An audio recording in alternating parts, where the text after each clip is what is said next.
On the system, you can have up to 6 people on a conference call. That is your maximum. That is you and 5 other people.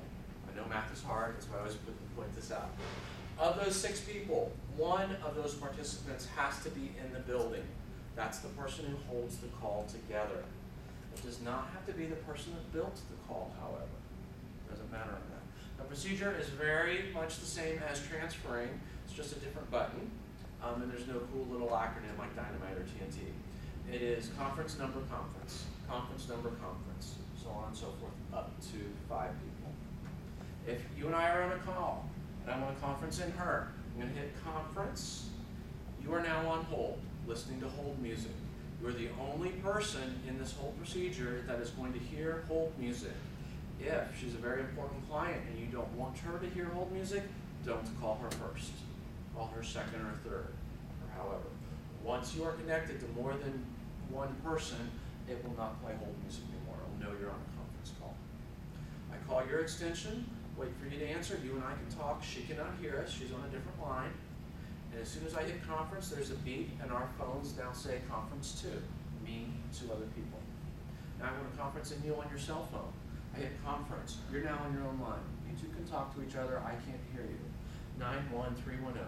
He and I can talk, but you can't hear us until I hit conference again. There's a beep, and now it says conference 3, so on and so forth. Okay, up to conference 5.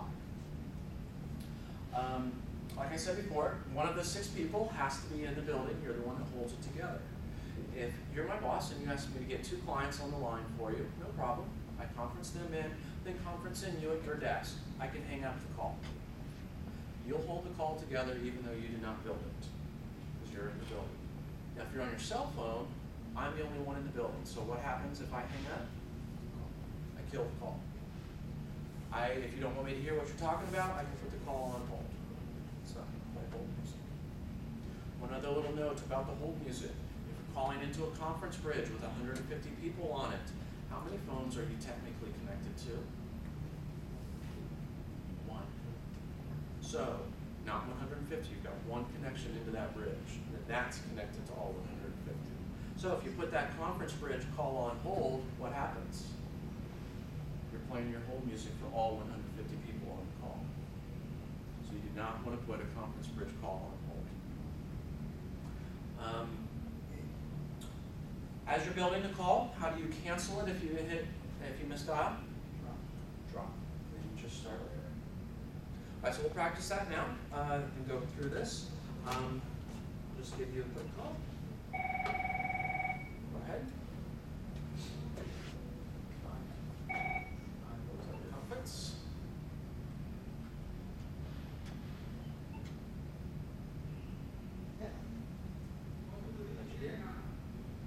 Okay, so you just did the 4-digit extension, so you want to cancel it. So how do you cancel it? Drop.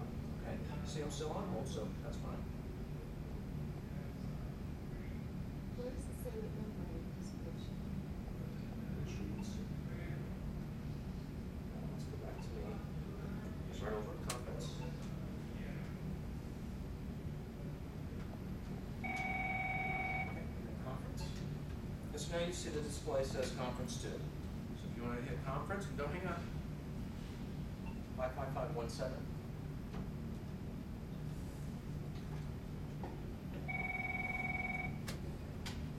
And then hit.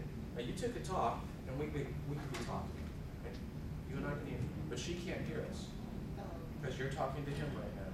You're talking. Yeah, you have a conference. Okay, Steve, same thing I just said to her. Okay, and you see that you've got 2 different lines going on here. So now as soon as you hit conference, go ahead and hit conference. Now all 4 of us are on the call, and the display says conference 3. So Stephen, if you want to conference in him.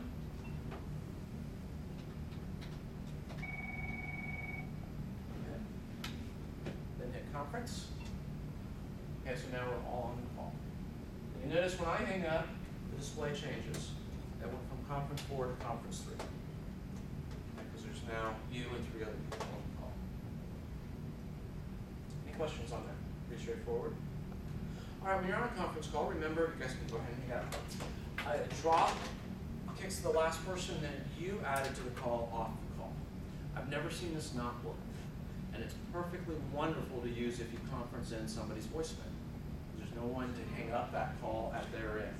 And you're going to max out their voicemail at recording the call. I don't recommend that you get in the habit of using it, even though I've never seen it not work. Certainly don't get in the habit of asking people to fall off the call if you plan on talking about them. For instance, the three of us are interviewing him. So I'm going to call him last, so at the end of the interview, I can kick him off the call. But he's driving. 5 minutes into the call, he hits a dead zone. He's going to call me back. I add him back into the call. An hour later, I hit drop. Who do I kick off the call? Him. He's still on the call listening to everything. Okay? I don't want to ask him to fall off the call because he's got a phone that has a mute button. If he's really sneaky, all he has to do is say, sure, I'm hanging up, and hit the mute button. It sounds like he's hung up because there's no noise coming from his line. Yes, you should be able to tell that the display has gone from conference 4 to conference 3, but what if you're in a conference room on one of the star phones? It doesn't have a display. And if you're talking, you might not know, wait, was there a beep, was there not a beep? So, best practice, we're done, thank you very much, we'll let you know in 2 weeks. You guys, I'll call you right back. I kill the call, start a brand new conference call with you three, that way I know exactly who's on the call with, there's no doubt. Two other little tricks I want to talk about. One is the first button that you push in these two procedures, transferring and conferencing, really just puts the caller on hold. It's the second button that you push after the number that decides what happens. Transfer number transfers the call. Transfer number conferences the call. Conference number transfer would be a transfer. So I've got an angry client who calls me, I don't want to talk to her. I'm going to escalate it to my manager.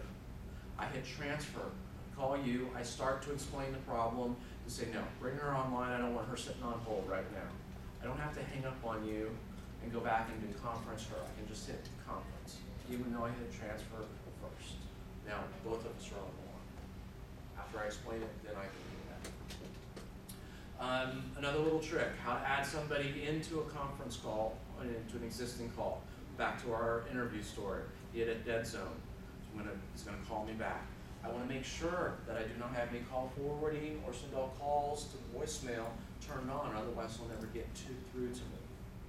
I'm definitely going to be screening my calls. I don't want to fill up my phone. As soon as I see his caller ID come in, I'm going to put the call, you guys, on hold to answer him. So he's going to be on line 2. To add him in, I just hit conference. The conference call itself, probably on line 1 that was on hold, and then conference again. And now he's added back into the call. Any questions on that?